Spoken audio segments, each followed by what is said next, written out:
for an investigation into Burisma, that the reason why they wanted that investigation related to what President Trump said here, the Bidens?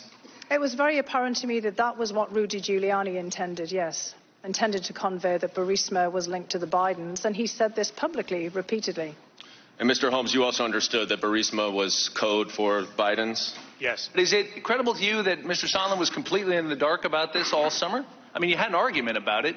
Didn't he say, what are you so worried about? It's not credible to me at all that he was oblivious to this. I'm sorry, I couldn't hear your answer. It is not credible to me that he was oblivious. He did not say Biden's, however, he just said Burisma. He said 2016, and I took it to mean the elections as well as Burisma. Dr. Fiona Hill yesterday undercutting part of Ambassador Gordon Sondland's testimony from earlier this week. Meanwhile, Senate Judiciary Committee Chairman Lindsey Graham sent a letter to Secretary of State Mike Pompeo yesterday requesting documents related to former Vice President Joe Biden and his communications with Ukrainian officials. Graham's new probe is focused on any communication Biden may have had with former Ukrainian President Petro Poroshenko regarding the firing of the country's top prosecutor, Viktor Shokin, and any calls that referenced an investigation of Burisma. According to the Washington Post, Senator Graham's letter is seen as an effort by the Republicans to legitimize President Trump's accusations that while he was vice president, Biden put pressure on Ukraine to fire its lead prosecutor to protect his son. Graham's letter did not specify a deadline for the State Department to produce these documents. This is Republicans' first such request for documents, despite the fact they controlled both houses of Congress from 2014 to 2016. Joining us now on his birthday, the great Donny Deutsch. Donny, happy birthday, my man. Thank you, sir. 37 is a tough year. 37. You take your grin, you bear it, and you just say, okay, yeah, you know. Well, you've lived a lot of life in those 37 years, and it's all on display right here. Happy birthday, Donny.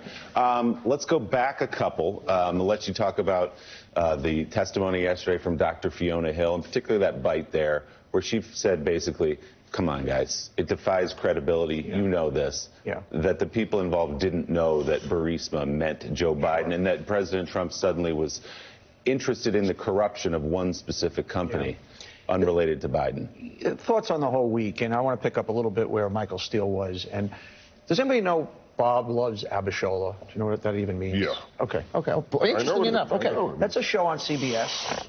You know, did about 5-6 million viewers the other night. The average person at home wouldn't even know it. That's what these hearings have done this week. You know, we live in a little bit of a bubble that we sit here and we watch. And the reality is, when you look at that new Emerson poll, where basically we've lost 5% of people that even believe he should be impeached and 14% removed from office, what is so critical coming out of this, because we know where this is going to end in the Senate, is that somehow the Democrats brand this in a bigger place. Take impeachment and make it a bigger issue that can come back to kitchen table issues. This is the president of betrayal. He betrayed the American trust. He betrayed our national security. He betrayed the Constitution. He betrayed the presidency. He betrayed us on education. Now I'm starting to make the turn. He basically is taking our budget back 10%. He's going to betray us on health care. He still wants to repeal Obamacare. He's going to he's betrayed you on taxes. It needs to go to a bigger place, because unfortunately, come January and February, the parade will move on. And we get very hyped up in this building here, and we get very hyped up watching home. The reality is, if the game is take Trump out of office, you've got to take this betrayal and move it to a bigger place for the candidates to tuck the football into their arm and go. But, Donny, you said from the beginning of this, you need a clear message. You got to keep it short, keep people's attention. Democrats effectively did that. Adam Schiff said a lot of what you just said in his closing statement. It was 2 weeks with strong witnesses. So if this didn't convince the American people, why do you think a turn will? Because it's got to be about the voter. It's got to be, okay, this guy is a corrupter, this guy is a betrayer, this guy's an extortionist, this guy's a briber, and this affects me because how? He did the same thing to my taxes. He's doing it to education. He will do it to health care. So take whatever the adjective you want, betrayer, corrupter, thief, and bring it back to the issues that matter to voters. So you've moved on now. You're at the campaign already. The whole time at the campaign. It doesn't mean you don't not use this, but this is not the thing. This is a talking point that gets you to a bigger place. If you can't trust him to protect our country, how can you trust him to take care of our children's education? How can you trust him to make sure you're going to have health care? I think that's a kind of pivot. That's it. So whatever, make that turn so you don't let go of this. But if this is not, we see where this is going. And we live in the moment. We live in this bubble. And I go back to Bob Loves Abishola, a show you've never heard of. That's how many people watched this week. And we all thought, well, once the theater comes on, that's going to change it. Right. Nothing is changing the Senate. And the frightening thing is that newest poll. And I believe when the polls come out next week, even after you couldn't have had better witnesses, you're still going to be at around 50%, 51%. We're not going to get to that 60. So the Democrats better be smart in how they use this. Otherwise, we're all going to be standing here going, huh? What? What happened?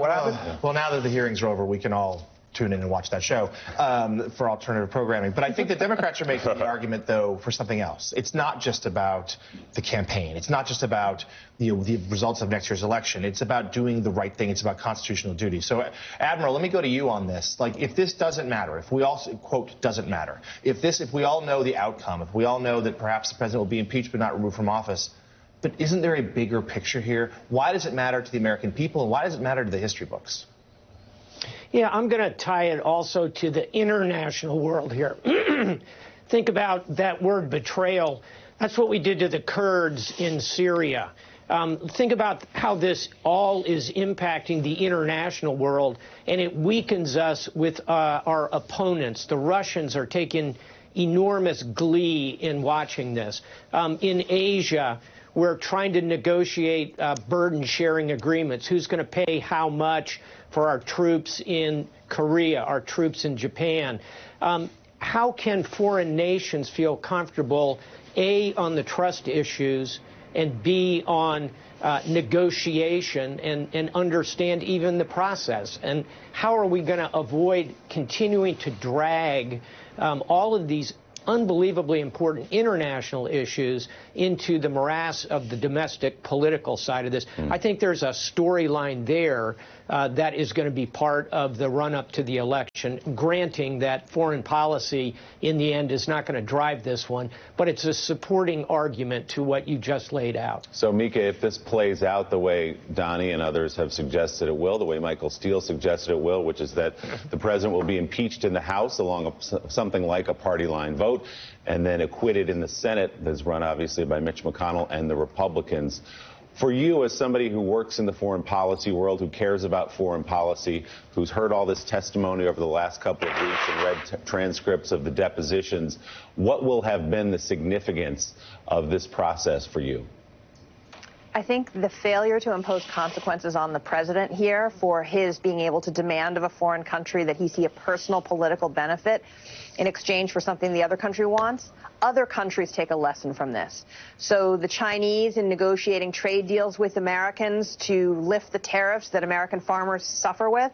Other countries, the Europeans, the North Koreans, they know now that one of the things they can put on the table to get the things that they want are personal political benefits for this president. And what we've seen over and over again with the Mueller investigation and others is that when this president can get away with it, he'll do it again. And so that means that the intermingling of the president's personal interests and Americans' foreign policy will accelerate, not stop, if this president isn't held accountable. And that was one of the points Adam Schiff made in his closing statement yesterday, which was that this entire Ukraine business began the day after the end of